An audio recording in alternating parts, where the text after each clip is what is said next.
Hello and welcome back to Let's Play Pillars of Eternity with me, Bring It On. Let's speak to Sid. Hail, traveler. A redhead stands by the fire, tuning her lute and plucking its strings. She hums snatches of a melody as she goes. First time at the Dracugen. Normally I'd have a song ready. I haven't quite worked out this tune yet. I'm writing some chants about the founding of this inn. Say, you interested in this story?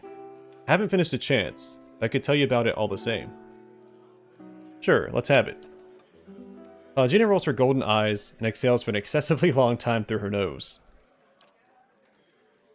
It was built in the time of Hadrit's rebellion. Nadir and Lady Thanu once had a keep here. One of the towers still stands, but the rest is said to be buried under the village. Anyway, she stuck to the side of the Empire, and a contingent of Duke Hadrit's Knights of the Crucible helped the farmers and colonists in the area turn her keep to rubble. This inn was the first building that sprang up from the ruin. Built with some of the same bricks the colonists had pulled from the Lady Thanu's castle, they say. Supposedly, the quarterstaff of her chief wizard even got lost in the construction, mortared into a wall or nailed under a floorboard. Anyway, the inn was supposed to be a haven and a meeting place where the locals built their new town. What do you mean supposed to be? Their Woodens are an ornery lot, and the more these new neighbors met, the more they argued. They realized they didn't agree on much beside ousting the old lord. The biggest divide was over the Glunfothans and their nearby ruins. Hadrit's knights and their supporters wanted to keep the peace, but a group of misfits with more anarchic leanings that had formed in town wanted to go after the tribes the same way they'd gone after their lord. Soon the villagers were fighting with each other as much as with the Adirans. In the end, memories of the Brokenstone War and the War of Black Trees were fresh enough that the Duke soldiers won the day. Most of the other villagers came around eventually, but some of the core troublemakers left to join the front lines of the War of Defiance, and others, I've heard, found their way into the Gilded Compass, the most forward-looking of the Glunfothan tribes. I don't know if I believe that part myself, but it makes a good story. She points to the east wall. There's a portrait of one of the chief rabble-rousers and his rival in the peacekeeping faction. Someone's idea of a joke. I don't think they were particularly amused. I want to hear about the Brokenstone War. That was the first major conflict between the original Adiran settlers and the Glunfothans. It happened 3 years into colonization, when some farmers knocked over Adra Manir that was part of Angwithan ruin. The war didn't last long, but it spread quickly and claimed thousands. In the early weeks, most of the colonists didn't even realize there was a war going on, until the Glunfothan raiders hit their villages. There had been small, spontaneous skirmishes between the colonists and the locals before then, but this was organized. And it was the start of decades of violence between the colonists and the Glunfothans. As you can see, Deerwood's full of history, even in little villages like this. Tell me about the War of Black Trees.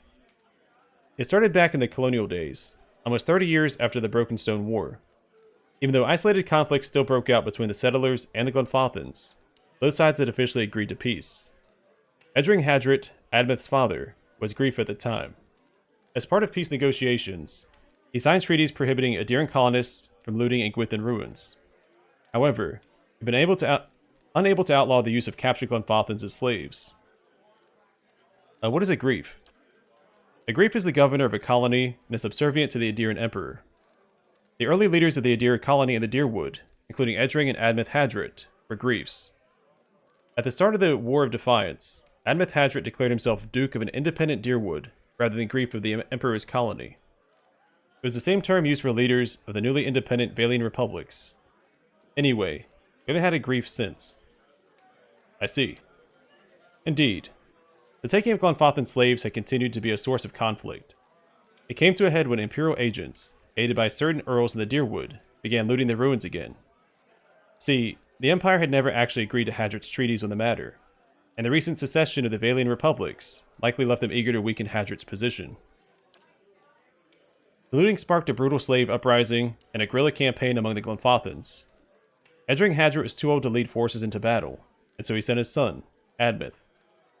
Admeth made a costly but effective decision that ended the war faster than anyone could have imagined. He burned the forest near the icy Ian River to keep the Glunfothan war bands from retreating. Thousands of Glunfothans died, and as Admeth repeated his scorched earth tactics in the following months, he wore down the remainder of their forces. To this day, over 150 years later, there are still sections of the Deerwood where the trees are nothing but bare, charred trunks. A farewell. Alright, let's speak to Dangler. Hail and well met. The innkeeper digs inside a mug with a dirty rag. His eyes under his thick brows are tired but watchful. He gives you a quick nod as you approach the bar. Don't see many travelers these days. Something I can do for you. That's good. Spray these out real quick.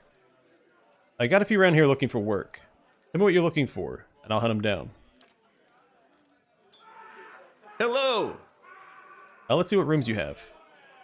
Make sure you close your window if you're on the side facing Treagle's shop.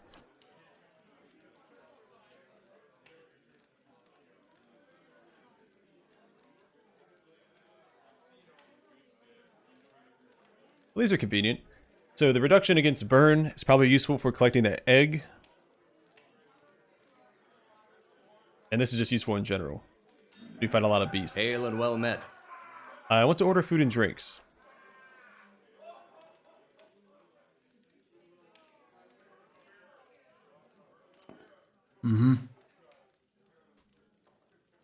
Alright, he grunts in greeting. Still on your feet, eh? What was your exchange with that nobleman about? He looks up from polishing his tankard and glowers at the lord. Folk around here's decent. They mind their own business. You want to stick your nose in it, go talk to him yourself. I have questions about Deerford. He runs his rag around the rim of the mug. Ask. Have you seen an Orlan called Nefri? He jerks his head at the stairs. Twitchy lady, that one. Tell me about the village. Well, from one bridge to the next and you've seen it. We're quiet, hard-working folk. We keep to ourselves and don't take to being pushed around. He glares at the well-dressed man standing off to the side. Used to be a castle here, built by some family of the Adiran Thanes back when the Empire first came. Only one tower is still standing, and that's part of Treagle's shop now. Sid, that bard by the fire, can spin you the yarn if you're so inclined. Who lives in Deerford? Not many anymore. Hard to keep people around when everyone here is birthing Hollowborn. But we got a few who stick around and do business. Biggle's the leather courier. A Handina crafts potions. Winfrith trades in general goods. Rembald's a pig farmer. Or was, anyway. Tell me about Treagle. He's a courier. Treats leather and makes armor and a few other goods with it. Problem is, the smell of tallow and deer crap tends to put people off their food, and the shop's right next door. What's Handina's story? Lady's a clever hand with potions and poultices. Got herself into trouble with a nest of worms, or so I hear. Her cart's in the east end of town. And Winfrith? Been around even longer than I have. Nice enough fellow, never could find his way to the end of his sentence. His shop's across the square. Something happened to Rumbold's pigs, I take it. Darn ogre carried them off. Now he squeals more than his herd ever did. He shrugs. It is rotten luck. Let's go back to my previous questions about Deerford. You said you don't see many travelers. Of course not. Why would they come here? We got bandits on the road and an ogre in the forest, as that yapping fool Rumbold will tell you. Worse yet, hasn't been a healthy child born here in over a year. Most kith that come here is just passing through. About that ogre. You don't hardly see him this close to town. Ogres and kith don't mix well. Ugly bastards. But they're smart enough to know that much. You want to know more? Talk to Rumbold. His farm's southwest of here. Alright, never mind. I want to talk about something else. And goodbye. Alright, Lord Harrand. Man wears Adir-style robes, simple but elegant. His fine leather shoes look like they were made for padding around indoors, yet they're caked with mud. He yanks at a lock of hair twined around his silk-gloved finger. His fine features are etched with anxiety. My child is out there. Do they not understand? My lord, we're doing everything we can. Unfortunately, these villagers... Beasts take them all. I don't care how you do it, but find her. He jerks a few strands from his head. Your child is missing, I take it. Yes, Lady Alice. My daughter. He tugs at the fingertips of his gloves. I've asked around, but nobody in this mudhole has any concerns beyond their swine. They turn my men away like beggars and seem downright pleased to be of no use. But you're not one of my soldiers. and you look like you're used to getting your hands dirty, if you don't mind my saying so. His guard leans in. My lord, a mercenary. Aaron raises a hand to silence the man. Sorry, I added a D to that. You find her. He nibbles the thumb of one silk glove. Tell her I won't be upset with her. She can come back and all will be well. I just want to make sure my Elise, my child is safe. Nothing in the world is more important to me.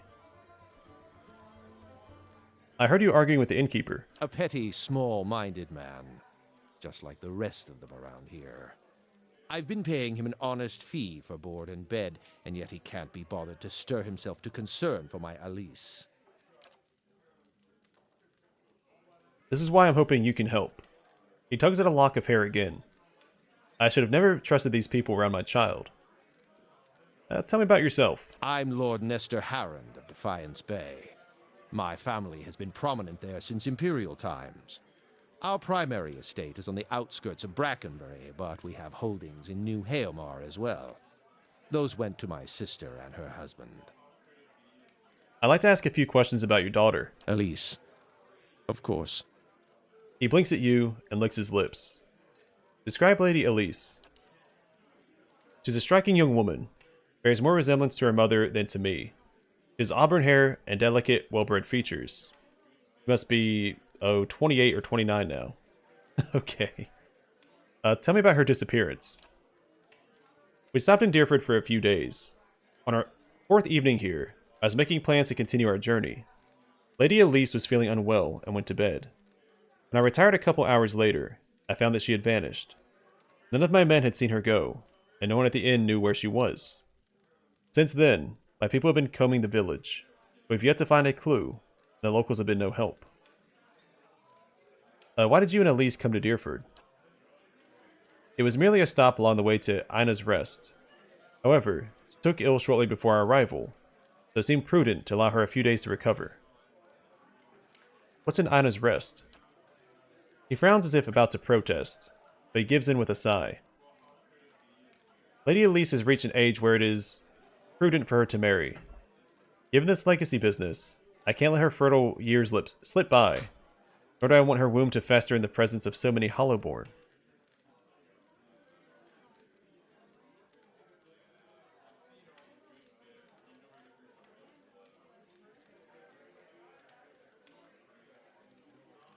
Go with lore. I think it fits my character a little better, since he starts with lore, I think, because of his class. It seems there would be more potential suitors in New Haomar or New Yarma. You think I haven't considered that? Arranging a suitable match is difficult. The best prospects for my child lay in Ina's Rest. There are better roads along the coast. Wouldn't it have been easier to follow them to Ina's Rest? If I thought that, I wouldn't be slogging through the forest, would I? He waves a hand. The main roads are clogged with people fleeing one way or another to try to escape Widewind's legacy. It would be difficult for a caravan like mine to pass without incident. At the time, it seemed prudent to move quietly along the back roads. Where's the rest of your family? Surely they wouldn't want to miss your daughter's betrothal. Lady Haran is ill-suited for travel, I'm afraid. And unfortunately, Elise has few other close relatives. My sister and her husband, Elise's aunt and uncle of course, have been visiting Adir these past months. He rubs his knuckles. And as for siblings, Elise has none. My wife has only given birth to Hollowborn. Since Elise, that is. I see. But going back to your daughter. What about her? Let's go back. Alright, goodbye.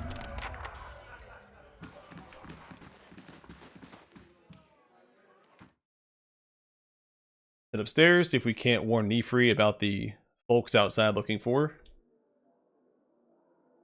This painting depicts a forested ravine somewhere in the Living Lands. This painting portrays the expansive foothills below the mountains of White March. Who's coming up the stairs? Nunya? It's not him. Don't worry.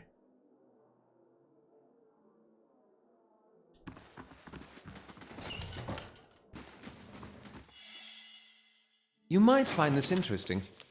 Hey, the Guildmaster staff. Alright, restore minor endurance. The staff is topped by an emerald green orb between two wing-like protrusions. The long slender stave is banded and reinforced with gold casings.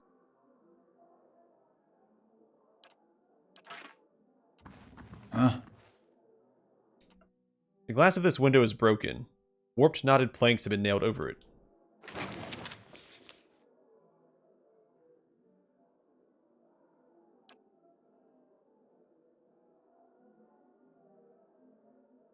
Okay, this is new. The moons of Eora.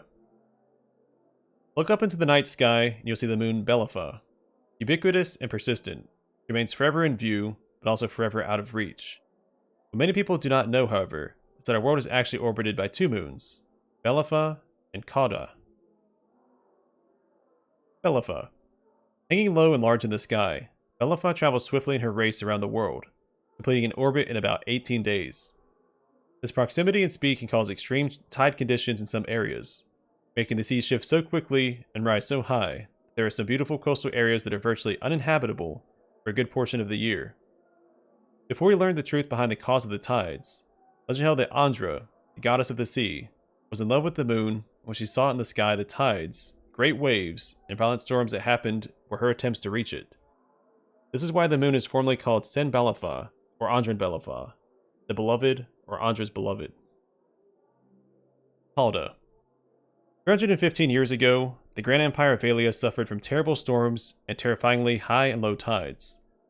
Records show the same thing was happening in the Adir Empire, and that several new Adiran colonies along the Deerwood coast were completely destroyed by storms and high tides that engulfed the settlements. At that time, during an eclipse, Confrontation astronomers spotted something small orbiting near the edge of Belapha. After much study, they realized it was a small satellite with an extremely irregular orbit.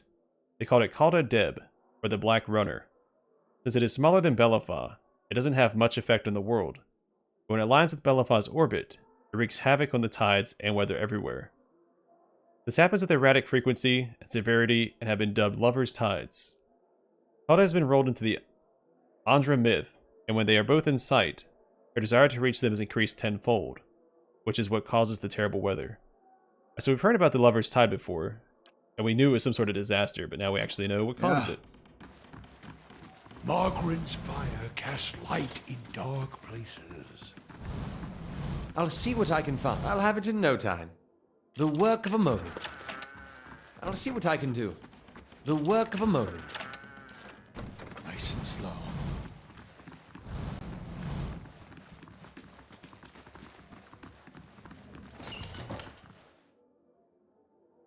The Orlan hovers by the window, peering out of it every few seconds. As you enter the room, she watches you carefully, her hand hovering over her stiletto. She cranes her head to peer behind you. Anyone follow you? Who sent you?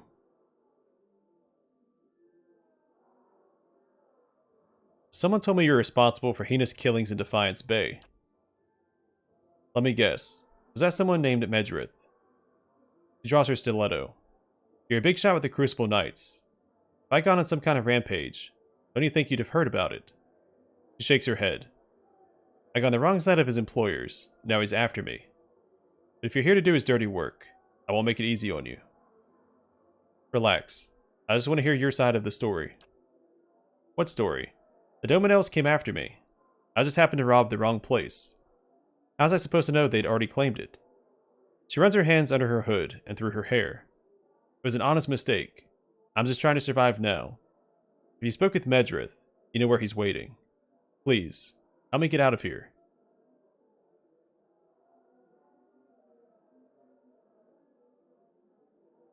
I'm not going to side with the Dominels. I don't have a contract with that guy. I refuse to. So we'll just help her. Go east. Medrith's waiting for you on the west of the river. Though he did say he's going to reward us handsomely, or something along those lines. Maybe that would be the more lucrative option.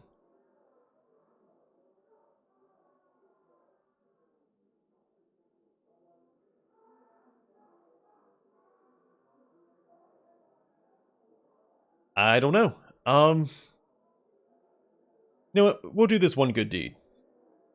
Go east, because I don't have any love for the Dominels, and I don't want to say, oh, I'm siding with the Dominels on this one, because I'm not. Go east. Medrith's waiting for you just west of the river. She nods slowly. All right. I'm trusting you. Don't have much choice. See if you can send him the other way. That should buy me some more time. He follows the hooded figures toward the stairs, giving you a final uncertain glance as she passes through the door.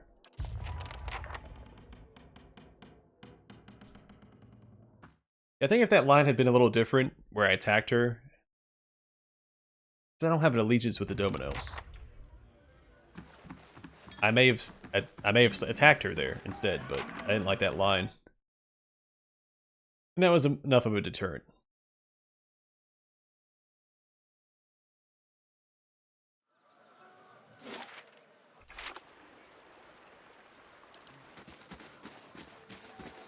And I do prefer when employers... Sure. Be cautious. Be constant. are a little bit more honest about the contracts, and he was straight up lying to me. He had no reason to lie to me.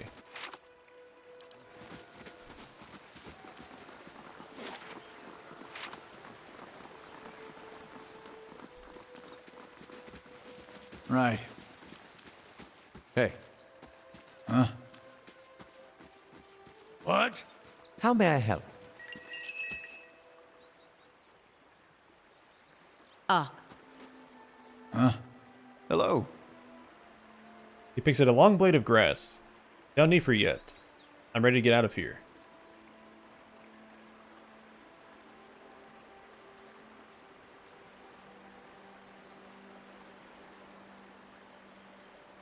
I have no reason to be dishonest.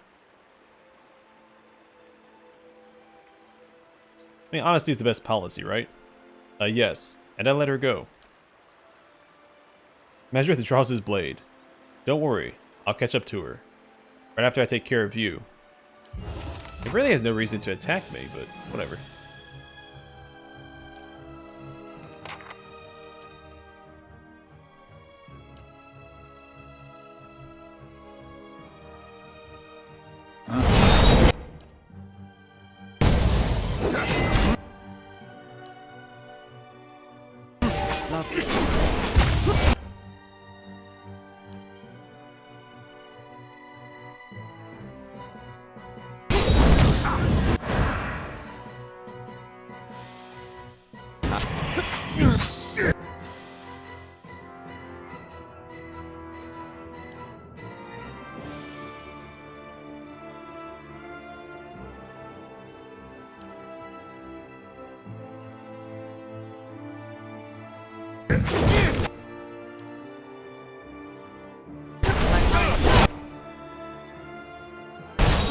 That's it!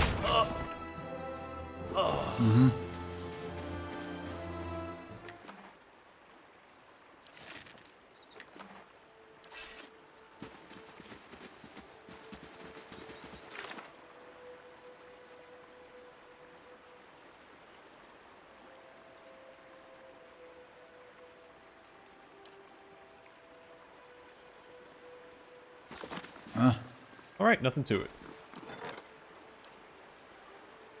That's alright, take care of this as well.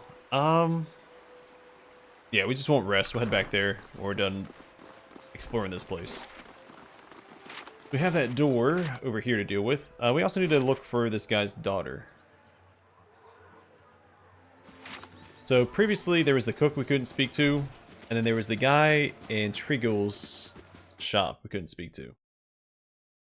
They both had names, but we couldn't have an actual conversation with them. So we'll start with those two, I think. Also asking the innkeeper about it might be a good idea. That Lord's still here? The rate his soldiers are going through my ale. It's a wonder they haven't drowned in it. That's Good day to you. good for business. Tell me about Lord Howren's daughter. He frowns and shrugs. His lordship says she's up and went missing the other day. Wipes a tankard with his ragged towel, twisting it with a swift, jerking motions. I don't know any more than that. However these lording bastards handle their affairs, ain't no business of mine. I am not paying him. Gods keep you. Wait, I didn't finish exploring that room, did I?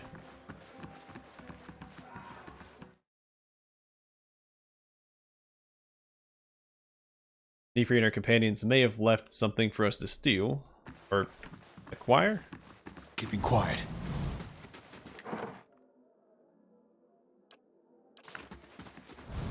Okay.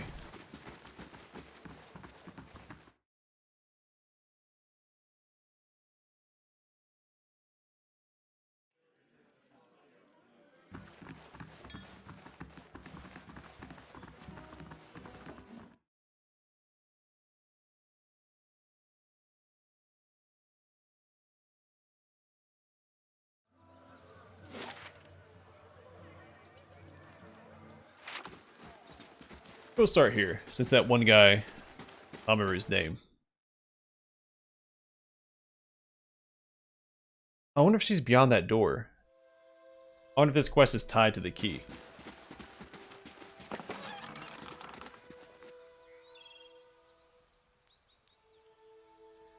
Okay, what can you tell me about Elise Harrand? He shrugs. Only that her father's men have been banging down doors and stirring up trouble looking for her. I never met her myself. Let me ask you something else. Now what happens if I... Oh. Oh, interesting. Bet you she's back there. Stay out of my private quarters. That goes for you and Harren's bootlickers. Oh yeah? What are you? Effigy's eyes. Saban, stop him. He raises his axe, rage in his eyes. Say so, buddy.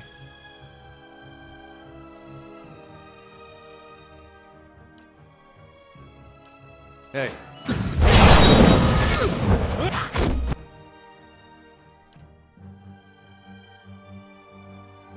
That's it!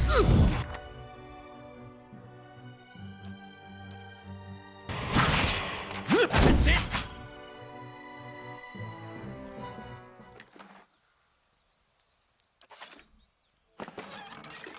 Sure. Keeping quiet.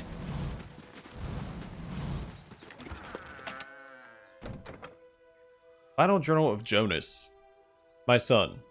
Tomorrow I become the effigy. Tomorrow I become Skyn's embodiment on Eora.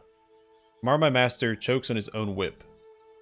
For months, we met by secret conclave to plot our landlord's demise, all the while working the fields as if our hearts were content.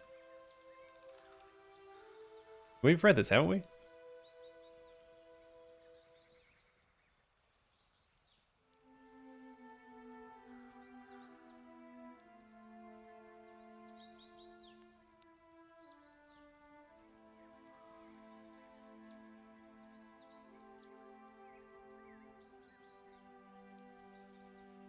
Yeah, we've read this before.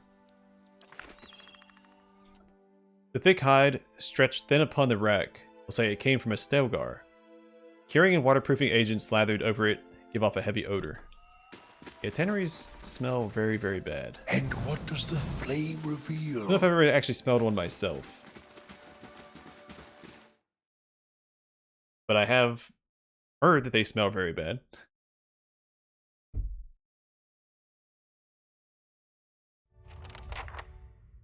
Alright, Blood Legacy.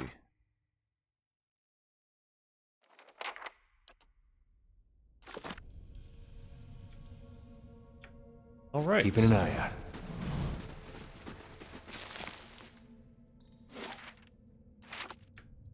Sizable dungeon? I'll see what As I I can figured find. it was gonna be.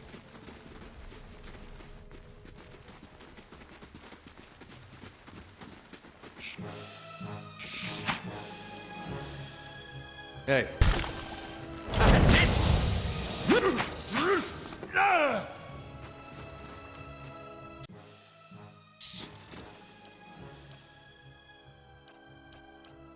Hey.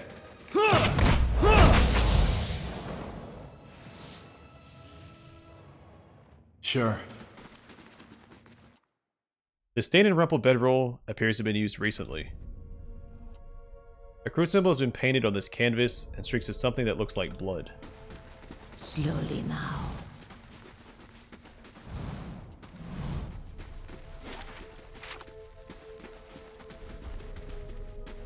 Steady does it. I'll have it in no time.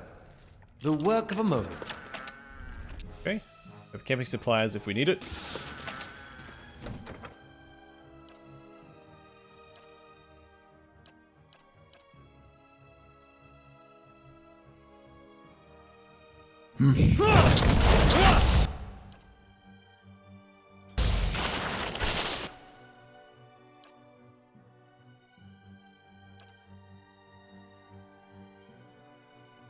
Hey. That's not very helpful. Okay, what do we have here? I want... We had that AoE, like, slashing damage.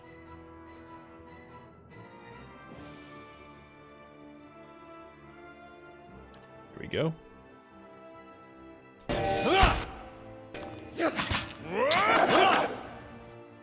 Alright, not that impressive.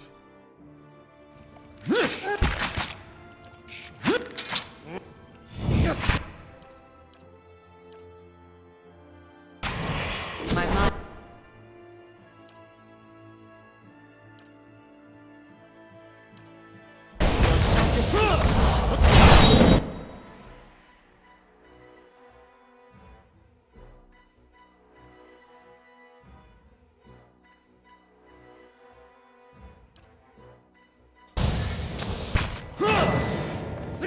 My mind.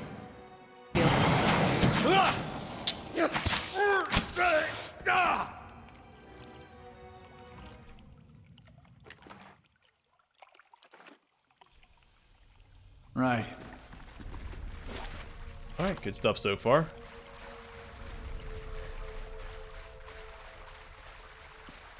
Keeping an eye out. And it's obviously a hidden door. It stands out a little bit. Eyes open.